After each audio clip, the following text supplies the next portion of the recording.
ಇನ್ನು ನಿನ್ನೆ ವಿಧಾನ ಪರಿಷತ್ನಲ್ಲಿ ದೊಡ್ಡ ಗಲಾಟೆಯೇ ನಡೆದು ಹೋಗಿತ್ತು. ಅದಕ್ಕೆ ಕಾರಣ ಕಾಂಗ್ರೆಸ್ನ ಎಂಎಲ್ಸಿ ನಜೀರ್ ಅವರು ಮೋದಿ ದೇಶದ್ರೋಹಿ ಅಂತ ಹೇಳಿದ್ರು ಅನ್ನೋ ವಿಚಾರ. ನಜೀರ್ ಅವರ ಮಾತಿಗೆ ಬಿಜೆಪಿ ಇವತ್ತು ಕೂಡ ಲೆಫ್ಟ್ ರೈಟ್ ತೆಗೆದುಕೊಂಡಿದೆ. ನಜೀರ್ ಅವರು ಕ್ಷಮೆಯಾಚಿಸಬೇಕು ಅಂತೇಳಿ ಬಿಗಿ ಪಟ್ಟು ಹಿಡಿದಿತ್ತು ಬಿಜೆಪಿ. ಪರಿಷತ್ನಲ್ಲಿ ಇದೇ ವಿಚಾರ ಇವತ್ತು ಕೂಡ ದೊಡ್ಡ ಹೈಡ್ರಾಮಾಗೆ ಕಾರಣ ಆಯಿತು. ಯಾರಿಗಾದ್ರೂ ನನ್ನ ಈ ಒಂದು ಮಾತಿಂದ ಏನಾದರೂ ನೋವಾದರೆ ವಿಷಾದವನ್ನು ಪಡ್ತೀನಿ. ಪ್ರಧಾನಿ ಮೋದಿ ದೇಶದ್ರೋಹಿ ಎಂದಿದ್ದ ಕಾಂಗ್ರೆಸ್ ಎಂಎಲ್ಸಿ ನಸೀರ್ ಅಹಮದ್ ವಿರುದ್ಧ ಬಿಜೆಪಿ ಕೆಂಡ ಕಾರಿದೆ. ಪರಿಷತ್ನಲ್ಲಿ ಇದೇ ವಿಚಾರ ಪ್ರಸ್ತಾಪಿಸಿದ ಬಿಜೆಪಿ ನಾಯಕರು ನಸೀರ್ ರಾಜೀನಾಮೆಗೆ ಪಟ್ಟು ಹಿಡಿದರು. ಕಾಂಗ್ರೆಸ್ ಮತ್ತು ಬಿಜೆಪಿ ನಾಯಕರ ನಡುವೆ ಮಾತಿನ ಹಂಗಾಮವೇ ನಡೆಯಿತು. ನಾನು ಅವತ್ತು ಹೇಳಿದ್ದು, ಇಡೀ ರಾಷ್ಟ್ರದಲ್ಲಿ ಇರ್ತಕ್ಕಂಥ ಫ್ಯಾಕ್ಟರಿಗಳು ಮುಚ್ಚಿದೆ, ಕಾರ್ಮಿಕರೆಲ್ಲ ನೀವು ಹೇಳಿದ್ದು ತಪ್ಪು ಆಯ್ತು. ಅದರಿಂದ ಅಕ್ಷಮ್ಯ, ಅದರಿಂದ ಕ್ಷಮೆ ಕೇಳಬೇಕು ಅಷ್ಟೇನೆ. ಎಲ್ಲೆಲ್ಲ ಮಾತಾಡೋಕೆ ಅವಕಾಶ ಇಲ್ಲ.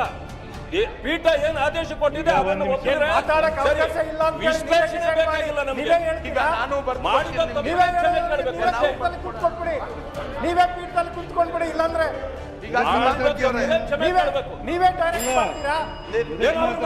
ಬೆಂಬಲಿಸ್ತೀರಾ ನೀವು? ಇನ್ನು ಪಾಕ್ ನಾಲಿಗೆ ಮಾತ್ರ ಆ ಮಾತನ್ನ ಆಡಲು ಸಾಧ್ಯ ಅಂತ ಸಿಟಿ ರವಿ ಅಬ್ಬರಿಸಿದ್ರು. ಇದಕ್ಕೆ ನಸೀರ್ ಅಹಮದ್ ಕೆರಳಿದ್ರು. ಯಾವುದೇ ಭಾರತೀಯ ನಾಲಿಗೆ ಪ್ರಿವಿಲೇಜ್ ಮೋಷನ್ ಬಗ್ಗೆ ಹಿಂಗ್ ಮಾತಾಡಲ್ಲ. ಆ ನಾಲಿಗೆ ಯಾವುದೋ ಪಾಕಿಸ್ತಾನದ್ದು ಇರಬೇಕು. ಬಾಕಿ ಭಾರತೀಯ ನಾಲಿಗೆ ಆದ್ರೆ ಹಂಗೆಲ್ಲ ಮಾತಾಡಲ್ಲ. ಪಾಕಿಸ್ತಾನ ನಾಲಿಗೆ ಮಾತ್ರ ದೇಶದ ಪ್ರಧಾನಮಂತ್ರಿ ಬಗ್ಗೆ ಹಂಗೆಲ್ಲ ಮಾತಾಡಕ್ ಸಾಧ್ಯ. ಸನ್ಮಾನ್ಯ ರವಿ ಅವರು, ಇದು ಏನು ಪಾಕಿಸ್ತಾನ ನಾಲ್ಗೆನಾ? ಇದು ಪಾಕಿಸ್ತಾನ ನಾಲ್ಗೆಲ್ಲ ಇಲ್ಲಿ ನಡೆಯಲ್ಲ ಅಂತೇಳಿ ನಾವು ಹುಟ್ಟಿ ಬೆಳೆದಿರೋದು ಇಂಡಿಯಾದಲ್ಲಿ, ಕರ್ನಾಟಕದಲ್ಲಿ. ನಾವೇನೋ ಪಾಕಿಸ್ತಾನದಿಂದ ಬಂದಿದ್ದೀವಾ? ದೇಶದ ಪ್ರಧಾನಮಂತ್ರಿ ಬಗ್ಗೆ ಹಂಗೆ ಹೇಳೋರು ಏನ್ ಹೇಳ್ಬೇಕು ಮಾಡ್ರಿ? ದೇಶದ ಪ್ರಧಾನಮಂತ್ರಿಗಳ ಬಗ್ಗೆ ನೀವು ಮಾತಾಡಿದ ಮಾಡಿ ಅವ್ರಿಗೆ. ದೇಶದ ಪ್ರಧಾನಮಂತ್ರಿಗಳ ಬಗ್ಗೆ ಹಂಗೆ ಮಾತಾಡೋರು ಏನಂತ ಸಮರ್ಥನೆ ಮಾಡ್ಕೊತೀರಿ ನೀವು? ಪಾಕಿಸ್ತಾನದಲ್ಲಿ ಆಗಿದ್ದು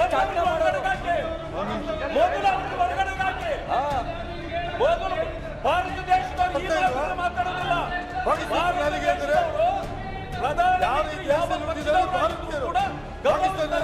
ಮುಖ್ಯಮಂತ್ರಿಗಳು ಯಾವ ಪಕ್ಷದವರಾಗಿದ್ರು ನಾವು ಗೌರವಿಸ್ತೇವೆ.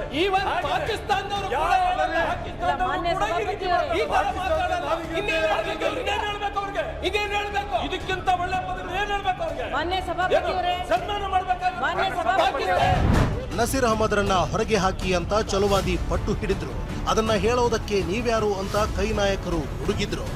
ಈಗ ಈ ಸದನದಲ್ಲಿ ಸನ್ಮಾನ್ಯ ನನಗೊಂದು ಅವಕಾಶ ಕೊಡಬೇಕು. ಈಗ ಪ್ರತಿ ದಿವಸ ನಾವು ಯಾರು ಇಡೀ ಕರ್ನಾಟಕದಲ್ಲಿ ಇರೋರು ಯಾರು ಕೂಡ ಪಾಕಿಸ್ತಾನಿ ಜ್ಞಾಪಕ ಮಾಡ್ಕೊಡಲ್ಲ. ಆದ್ರೂ ಪ್ರತಿ ದಿವಸ ಪಾಕಿಸ್ತಾನಿ ಜ್ಞಾಪಕ ಮಾಡ್ತಾರೆ. ಅದ್ಯಾಕೆ ಜ್ಞಾಪಕ ಮಾಡ್ಕೊತಾರೆ ಏನೋ ಗೊತ್ತಿಲ್ಲ.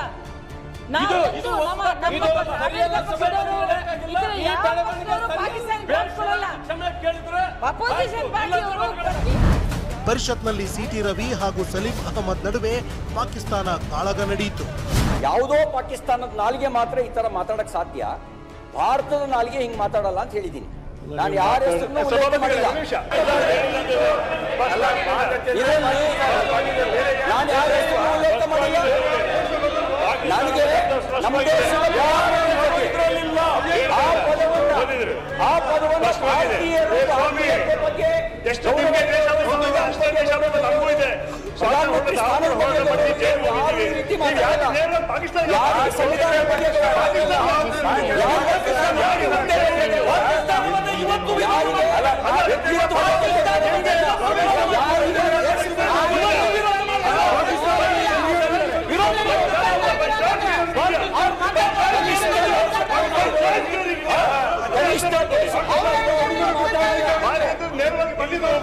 ಯಾರು ಮಾತಾಡಿದಾರೆ ಅದಕ್ಕೋಸ್ಕರ. ಇನ್ನು ಬಿಜೆಪಿ ಎಂಎಲ್ಸಿ ರವಿಕುಮಾರ್ ಹಾಗೂ ಸಚಿವ ರಾಮಲಿಂಗಾರೆಡ್ಡಿ ನಡುವೆ ಸಮರ ನಡೆಯಿತು. ಹೆಸರು ಸಮೇತ ಪ್ರಧಾನಮಂತ್ರಿ ರಾಷ್ಟ್ರದ್ರೋಹಿ ಅಂತೇಳಿ ಇವರು ಉಚ್ಚಾರ ಮಾಡಿರ್ತಕ್ಕಂಥ ಶಬ್ದ ಯಾರಿಗೆ ಹೇಳಿದ್ದಾರೆ? ಈ ದೇಶದ ನಾಲಿಗೆ ಯಾರು ಕೂಡ ಈ ತರ ಮಾತಾಡಕ್ ಸಾಧ್ಯ ಇಲ್ಲ, ಪಾಕಿಸ್ತಾನದ ನಾಲಿಗೆ ಇರಬೇಕು ಅಂತ ಹೇಳಿದ್ದಾರೆ. ಇದ್ರ ಏನು ಅರ್ಥ ಕೊಡುತ್ತೆ ಇದು ಸಭಾಪತಿಗಳೇ? ಅವರು ರವಿಕುಮಾರ್ ಹಾಗಾಗಿ ಆಕ್ಷೇಪಣೆ ಹಾಗಾಗಿ ಸಭಾಪತಿಗಳೇ, ನಾನು ತಮ್ಮಲ್ಲಿ ವಿನಂತಿ ಮಾಡ್ಕೊಳ್ಳೋದೇನು ಅಂತಂದ್ರೆ, ನಾನು ತಮ್ಮಲ್ಲಿ ವಿನಂತಿ ಮಾಡ್ಕೊಳ್ಳೋದೇನು ಅಂತ ಹೇಳಿದ್ರೆ, ಸಭಾಪತಿಗಳೇ ಕಂಪ್ಲೇಂಟ್ಗೆ ನೋಡಿ, ಇದನ್ನು ಮಾಡೋದಕ್ಕೋಸ್ಕರವಾಗಿ ನೆಪಕ್ಕೋಸ್ಕರ ಇದು ಸರಿಯಲ್ಲ. ಇದು ಸರಿಯಲ್ಲ, ಸರಿಯಲ್ಲ. ಜಿಲ್ಲಾಧಿಕಾರಿ ಬಗ್ಗೆ ಏನ್ ಮಾತಾಡ್ತೀವಿ? ಪರಿಪಾಠ ಆಯ್ತು ಎಲ್ಲ ಕಡೆ ಪದಗಳು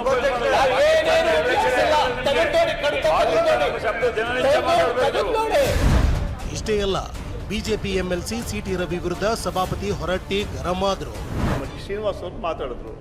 ಅವ್ರು ಹೇಳಿದ್ರು ಮೋದಿ ಇಲ್ಲ ಅಂದ್ರೆ ದೇಶನೇ ಇಲ್ಲ, ಮೋದಿ ಇಲ್ಲ ಅಂದ್ರೆ ಏನೂ ಇಲ್ಲ ಅಂತ ಹೇಳಿದ್ರು. ಅದಕ್ಕೆ ಅವರು ಆ ಕೋಪದಲ್ಲಿ ಟೀಕೆ ಮಾಡಿದ್ರು. ನಾನು ಹೇಳೋದು ಅದಕ್ಕೆ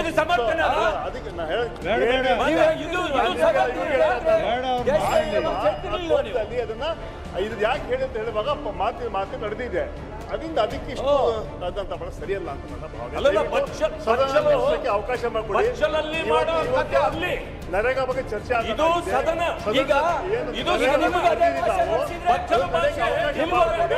ಈಗಾಗಲೇ ಅದು ಮಾತಿನ ಭಾರತದ ಮಾತಾಡಿದ್ದಾರೆ. ಅದರಿಂದ ಅದಕ್ಕೆ ತಾವು ದಯವಿಟ್ಟು ಸದನಕ್ಕೆ ಅವಕಾಶ ಮಾಡಿಕೊಡ್ಬೇಕು. ಸಭಾಪತಿಗಳೇ, ಬಚ್ಚಲ್ ಬಾಯಿಗಿಂತ ಕೆಟ್ಟ ಬಾಯಿ ಅದು. ಬಚ್ಚಲ್ ಬಾಯಿಗಾದ್ರೂ ಒಂದು ಮರ್ಯಾದೆ ಇರುತ್ತೆ, ಅದಕ್ಕೆ ಅದನ್ನು ಮೀರಿ ಕೆಟ್ಟ ಬಾಯಿ ಅದು. ನೀನು ಅಲ್ಲಿಗೆ ಹೋಗಬೇಡ, ಪ್ರಧಾನಮಂತ್ರಿ ಬಗ್ಗೆ ಮಾತಾಡ್ಬೇಕೇನು? ಅಲ್ಲಿಗೆ ಹೋಗಬೇಡ. ಮಾನ್ಯ ಸಭಾಪತಿಗಳೇ, ಒಂದು ವಿಷಯ ಈಗ ನಿಮ್ಗೆ ಹೇಳ್ತೀನಿ, ಆಮೇಲೆ ಅದು ನಿಮ್ಗೆ ನಾನು ಹೇಳ್ತೀನಿ, ನಿಮ್ಮವ್ರು ಬೇಕಾದಾಗ ಎದ್ದು ಮಾತಾಡೋದು ಅಂದ್ರೆ ನಾನು ತಡ್ಕೊಳಕ್ಕಾಗಲ್ಲ. ಏನು ಬೇಕಾದ ಎದ್ದು ಮಾತಾಡ್ತಾರೆ, ನೀವು ಮಾತಾಡ್ತಿರ್ತೀರಿ, ಅವ್ರು ಮಾತಾಡ್ತಾರೆ. ಒಬ್ರು ಯಾರು ಮಾತಾಡಿ ಕೈ ಎತ್ತಿ ಕೇಳಿ. ನಾನೇ ಮಾತಾಡ್ತಿದ್ದೀನಿ. ಈಗ ದೇಶದ ಪ್ರಧಾನಮಂತ್ರಿ ಆಗಿದ್ದಕ್ಕಿಂತ ರವಿ, ನಿಂದು ಅತಿಯಾಗಿದೆ ಹೇಳ್ತೀನಿ, ನಿಂದು ಅತಿಯಾಗಿದೆ ಸದನದಲ್ಲಿ. ಪಂಡಿತ ಅಲ್ಲ, ಅತಿ ಮಿತಿ ಎರಡು ನಂಗೆ ಗೊತ್ತು. ನೀವು ಆ ಸಭಾಪತಿಗಳೇ ನಿಮ್ಮ ಸಮಕ್ಷಮದಲ್ಲಿ, ಮುಖ್ಯಮಂತ್ರಿಗಳ ಸಮಕ್ಷಮದಲ್ಲಿ ಪ್ರಧಾನಮಂತ್ರಿಗಳ ಬಗ್ಗೆ ಮಾತಾಡಿದ್ದನ್ನ ಅಲ್ಲ, ನಾ ಏನ್ ಹೇಳ್ತೀನಿ, ಒಂದ್ ನಿಮಿಷ ರೀ, ನಾ ಏನ್ ಮಾಡ್ತೀನಿ ಅನ್ನೋದನ್ನ ವಿಚಾರ ಮಾಡಲು ಒಮ್ಮೆಲೆ ಮಾತಾಡಿದ್ರೆ ಏನ್ ಹೇಳ್ತೀನಿ, ಏನ್ ಕೇಳುವ ಸೌಜನ್ಯ ಬೇಡ ನಿಮ್ಗೆ. ನಾ ಏನ್ ಮಾಡ್ತೀನಿ ಆಮೇಲೆ ಆಮೇಲೆ ಹೇಳ್ತೀನಿ, ಕೂತ್ಕೊಳ್ಳಿ, ನಾ ಹೇಳ್ತೀನಿ. ನಾ ಹೇಳೋ ಮಟ್ಟ ಯಾರು ಅಷ್ಟು ಪೇಷನ್ಸ್ ಇಲ್ಲ. ಪರಿಷತ್ನಲ್ಲಿ ಬಿಜೆಪಿ ನಾಯಕರು ದಾಳಿ ಮಾಡ್ತಾ ಇದ್ದಂತೆ ನಸೀರ್ ಅಹಮದ್ ವಿಷಾದ ವ್ಯಕ್ತಪಡಿಸಿದ್ದಾರೆ. ಸಾಕಷ್ಟು ಇಶ್ಯೂಗಳ ಬಗ್ಗೆ ಚರ್ಚೆನೂ ನಡೀತಾ ಇದೆ. ಎಲ್ಲೋ ಒಂದು ಕಡೆ ನನ್ನ ಮನಸ್ಸಿಗೂ ಆ ರೀತಿ ಬಂತು. ಹಾಗಾಗಿ ನಾನು ಅಂದಿರ್ಬೋದು, ಇಲ್ಲ ಅಂತ ಹೇಳೋದಿಲ್ಲ. ಇಡೀ ತಾವು ಕಡತದಿಂದ ತೆಗೆದು ಇವತ್ತಿನ ದಿವಸ ಪ್ರಸ್ತಾಪವನ್ನು ಸಹ ಮಾಡಿದ್ದೀರಿ. ಇಂಥ ಒಂದು ಸಂದರ್ಭದಲ್ಲಿ ಯಾರಿಗಾದ್ರೂ ನನ್ನ ಈ ಒಂದು ಮಾತಿಂದ ಏನಾದರೂ ನೋವಾದರೆ ವಿಷಾದವನ್ನು ಪಡ್ತೀನಿ. ಪ್ರಧಾನಿ ಮೋದಿ ದೇಶದ್ರೋಹಿ ಎಂದಿದ್ದ ನಸೀರ್ ಅಹಮದ್ ಮಾತೆ ಕಿಚ್ಚು ಹೊತ್ತಿಸಿತ್ತು. ಕೇಸರಿ ಪಡೆ ಮುಗಿಬೀಳ್ತಾ ಇದ್ದಂತೆ ಕೊನೆಗೂ ನಸೀರ್ ವಿಷಾದ ವ್ಯಕ್ತಪಡಿಸಿದ್ದಾರೆ. ದೇಶದ್ರೋಹಿ ಮಾತಿನ ಬೆಂಕಿ ತಣ್ಣಗಾಗಿದೆ. Bureau report, ಟಿವಿ9.